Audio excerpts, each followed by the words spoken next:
I served as a sergeant on a Marine Corps Civil Affairs team in the Fallujah area in 2004 and found out the hard way that the greatest enemies of the Constitution, to which I swore an oath, to which Ron Paul swore an oath, to which every military service member swears an oath, are not to be found in the sands of some far-off land, but rather right here at home.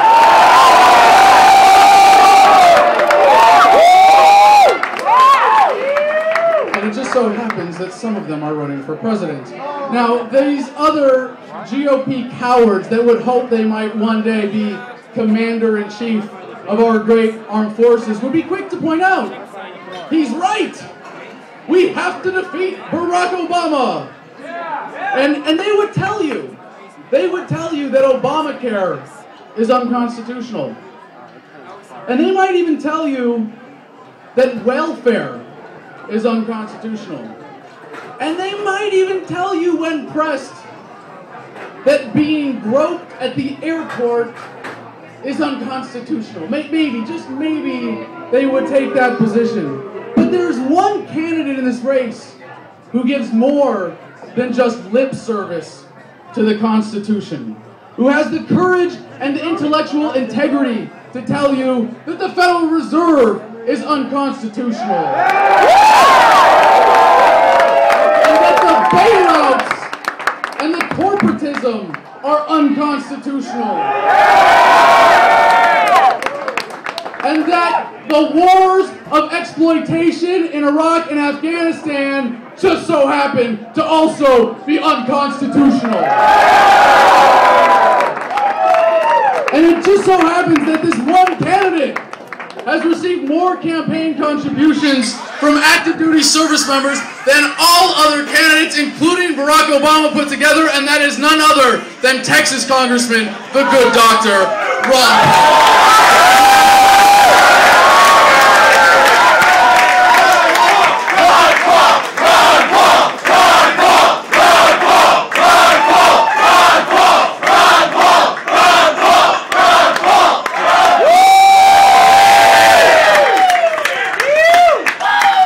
Just a few days ago, on the night of the caucuses in Iowa, a young Army Corporal, Jesse Thorson, had the courage to attend the Ron Paul after party in uniform.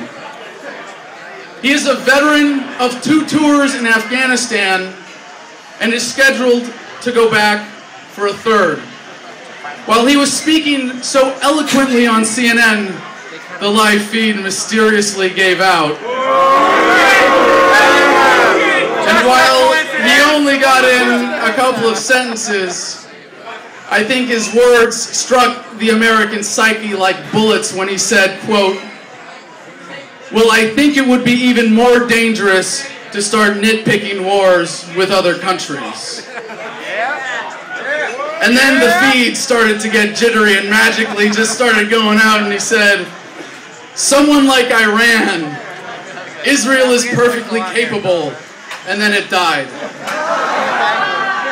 So again, I have to ask, when the troops overwhelmingly support the non-interventionist foreign policy of Dr. Ron Paul, when I can tell you from first-hand experience that in the Middle East we are making enemies faster than we can kill them, how can these neocon chicken hawk draft dodgers get away with saying that this is dangerous?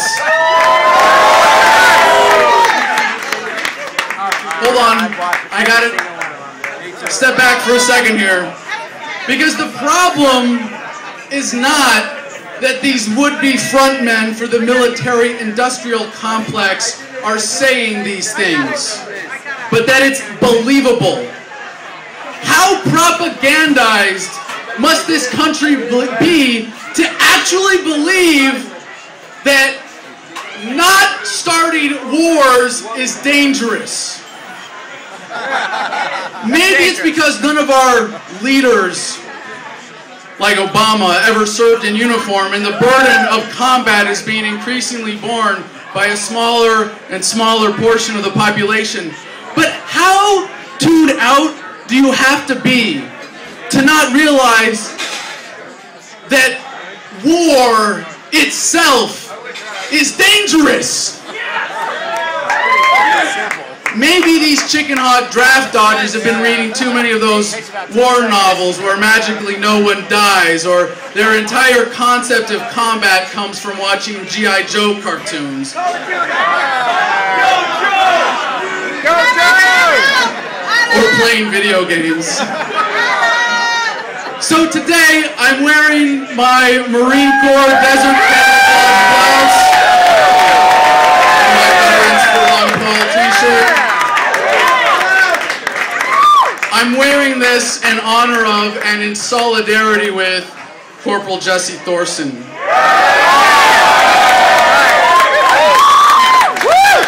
And I have a message to all of the active duty troops who might be hearing this. Have the courage of Corporal Thorson. Have the courage to speak out, because the life you save might just be your own.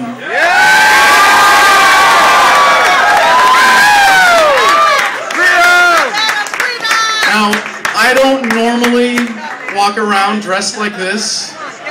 I don't like to wear my service on my sleeve, except that with my tattoos I kind of literally do all the time. But when it's cold out, at least, you wouldn't know that I was ever in the service.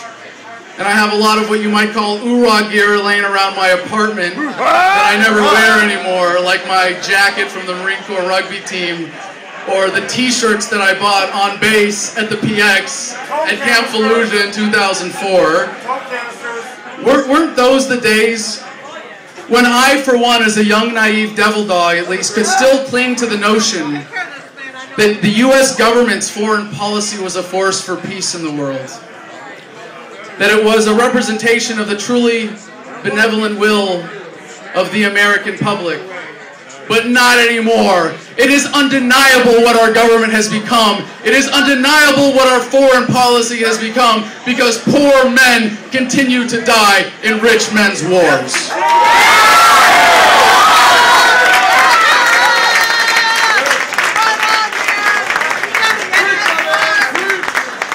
And to the advocates of any form of interventionism that is having troops deployed to anything other than what is absolutely necessary for the national defense, while you are debating whether or not there should be a timeline, or whether there should be 100,000 troops in Afghanistan, or 130,000 troops in Afghanistan, or whether we should be leading from the front, or the rear, or the left, or the right, the very moral bankruptcy of the premise is laid bare.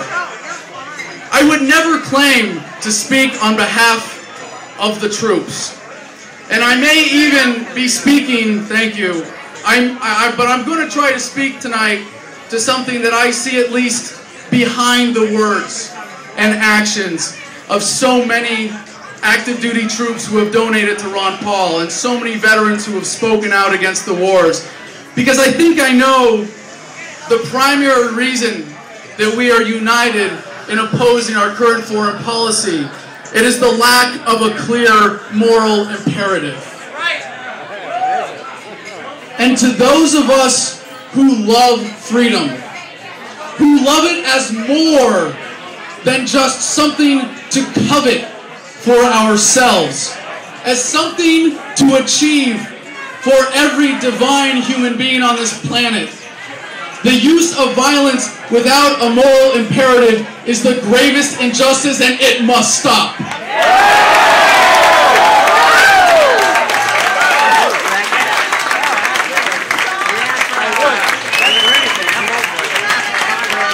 And I would say to my liberal friends, you can no longer hide behind the veil of Obama in any way, shape, or form deserving a Nobel Peace Prize.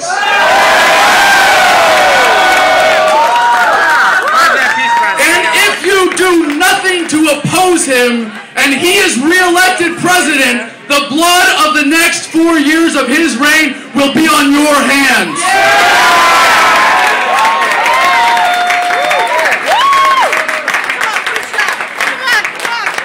And to the conservatives who refuse to admit the inherent contradiction contradiction in saying that big government at home is such a horrible idea, but that somehow having big government with guns and uniforms imposing martial law on countries on the other side of the world is somehow going to make us safer or bring them freedom and democracy. I implore you, I beg of you, listen to the troops! Listen to the troops who support Ron Paul! Listen to the troops who tell you that Ron Paul is right, that blowback is real! I saw it in Fallujah in 2004! And it's the same thing that the troops are telling us is happening every single day! Help us make it stop!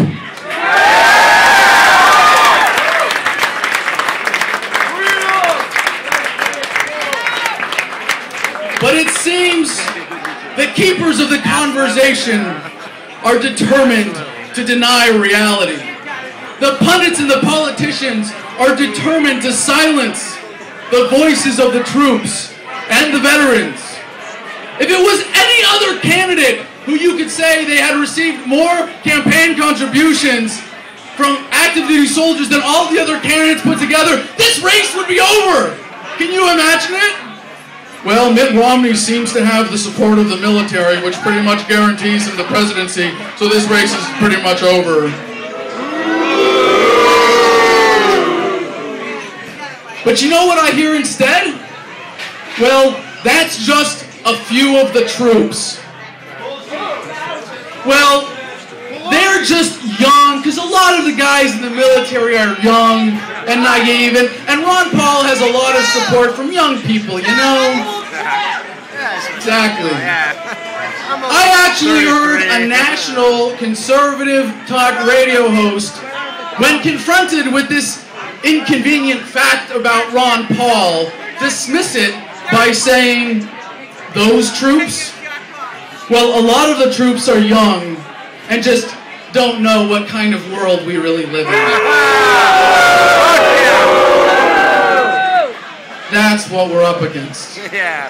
Well, it's time to make it clear to the world that Ron Paul is the choice of the troops.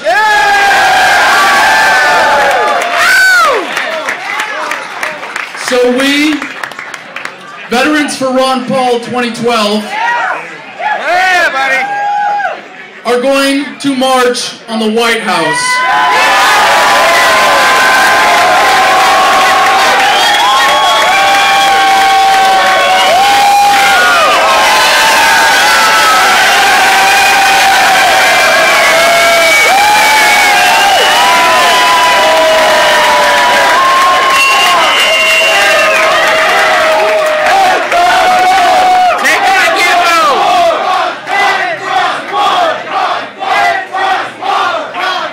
We are inviting all active duty troops and veterans to march in formation with us. We will gather at noon on President's Day, February 20th at the base of the Washington Monument and march to the White House. Platoon, halt, left, face! We will then, in a symbolic gesture, turn our backs on the President. Face!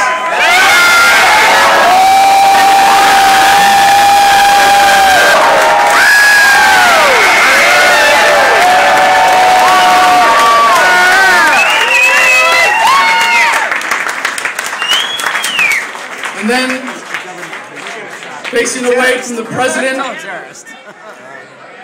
Present arms!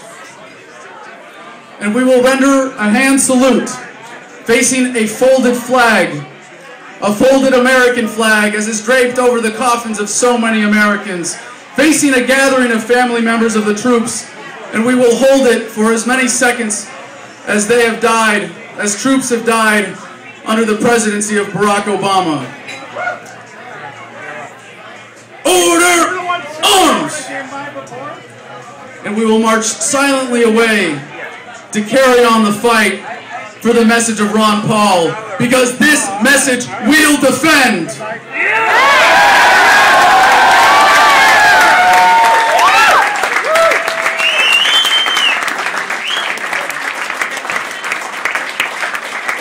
we've already got the Facebook page for this event. And I implore you all to help promote it, get the word out, make videos, tell your friends, get that veteran that you know who's just waiting for an opportunity, the chance to speak out and have their voice heard.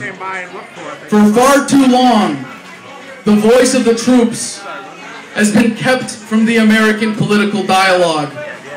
But not anymore. You want to support the troops? It's time to start listening to them.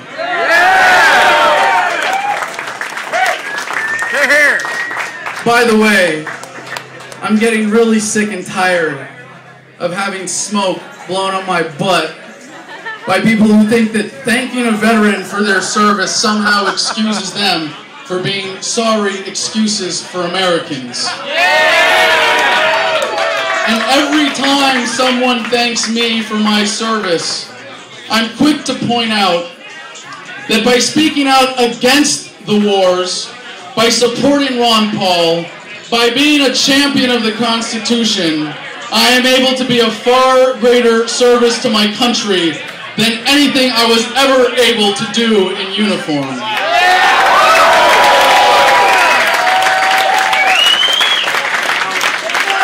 And I know that right here in this very room, we have a group of people who have done more for freedom and the Constitution and the American way than most of the troops in Iraq and Afghanistan.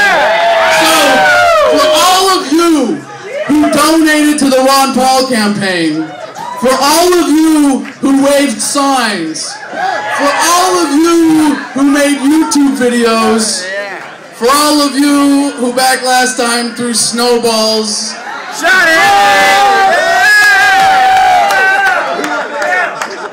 for all you spammers in your parents' basements,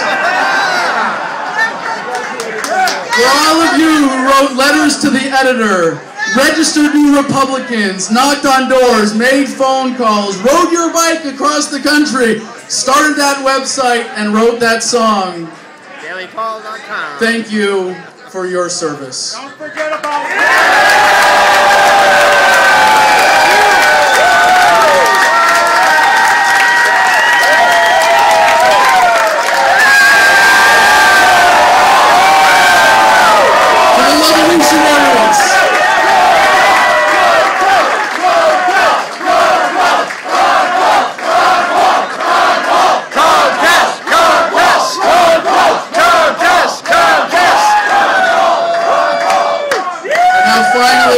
would all the veterans and active duty service members here tonight raise your hand, please?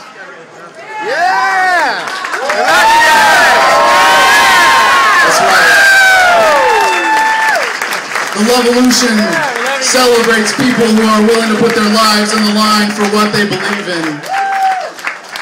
And I'm not here to blow smoke up your butt about anything you ever did in uniform, but I want to thank you for being with us today and having the courage to stand with Ron Paul.